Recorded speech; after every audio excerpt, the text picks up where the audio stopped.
Hi, welcome back to Real Talk with Sarasota's luxury waterfront specialist, Roger Pettingell. Good morning, Roger. Coffee talk. Coffee talk.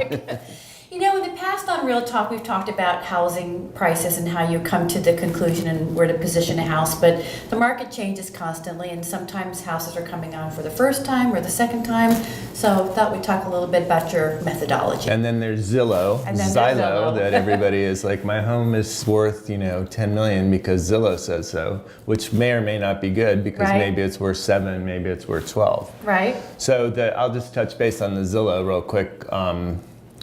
Zillow can be a really good indicator. It can give you an idea, particularly if you're in a subdivision of similar style homes, similar style views, similar style ages. But if you get to, say, a Bird Key, where you might have a tear down next to a brand new house, right. You might be looking at downtown Sarasota versus looking at nothing. Zillow really, they have algorithms, but they really can't pinpoint those differences, and the valuations can be tremendously different. And they don't know what the inside looks like. They don't. Condition is also a problem. Right.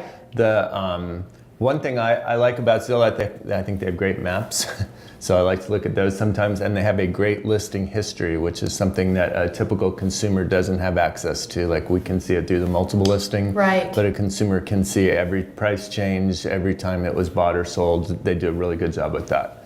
So when somebody comes to me, let's start with the example of it's a brand new seller to the market. So that's the time when you really probably have to do the most work, right? Because if it's a second time, maybe it was listed with somebody else and it didn't sell, I have all that data from, maybe that 6 months or year they were listed. Like, was it shown a lot at the given price? Was it staged properly? What kind of marketing did they do? What was the feedback? Any offers, things like that. So then we've got this huge amount of data to work with, and honestly, it's a lot easier, right?